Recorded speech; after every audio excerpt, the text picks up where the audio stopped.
Before Kobe Bryant emerged into an all-time great, Grant Hill was the first player dubbed the next Michael Jordan before knee injuries withered away his prime. Many people believe that Hill could have been a top 20 player of all time if it hadn't been for all those injuries. But is this true?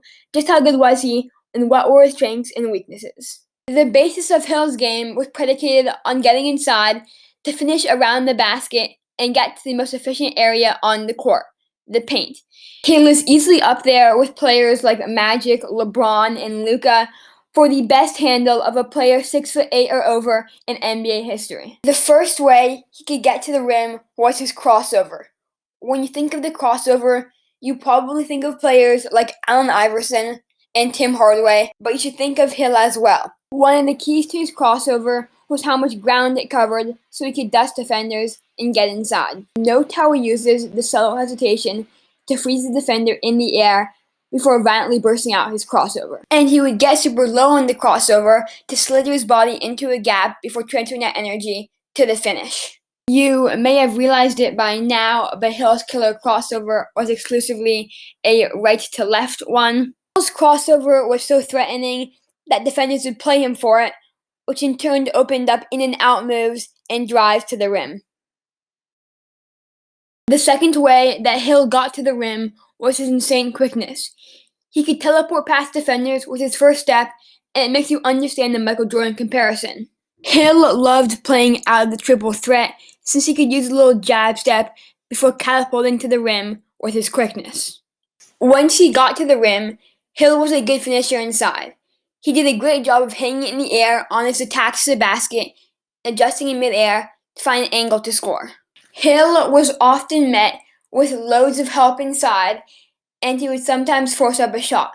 In my opinion, Hill's game would be amplified with the increased spacing of the modern NBA. A final issue I have with Hill's at-rim finishing is that he would sometimes jump from way too far out when he could have taken an extra dribble. Hill also had a mid-range pull-up that he would use as a nice foil to his driving game.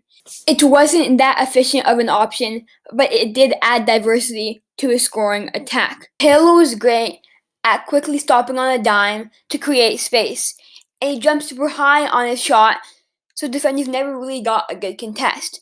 A small trade-off is that because he jumped so high on his jumper, it did lead to some inconsistencies with his shot, and it also limited his range. His mid-range game did hurt his efficiency, but he boosted it by getting to the foul line a lot due to his constant pressuring of the rim. In the 1999-2000 season, Hill ranked 9th in the NBA in free throws per 100 possessions, getting to the line 11 times every 100.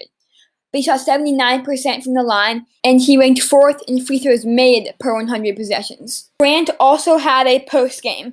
He loved operating from the mid-post area, where his favorite move was a post spin to get inside and finish. In addition to the spin, he also had a decent enough turnaround in these spots. This led to Hill being a really good scorer. In 2000, he ranked in the 97th percentile, 5th place in scoring rate, on efficiency 4% better than league average. Of course, Hill's scoring threat allowed him to playmake. His perpetual penetration opened up shots for teammates as his drive sucked the defense into the paint and in turn opened up wide-open jumpers. The Pistons surrounded Hill with mainly jump-shooting big men to amplify his driving game. Hill was pretty consistent with his kick-out passes, and they were the main way that he created shots for teammates.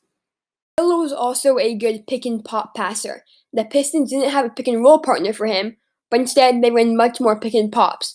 Oftentimes, the popman's defender would stay in the lane since they were worried about Hill's penetration, and Hill could spray passes to the open popman.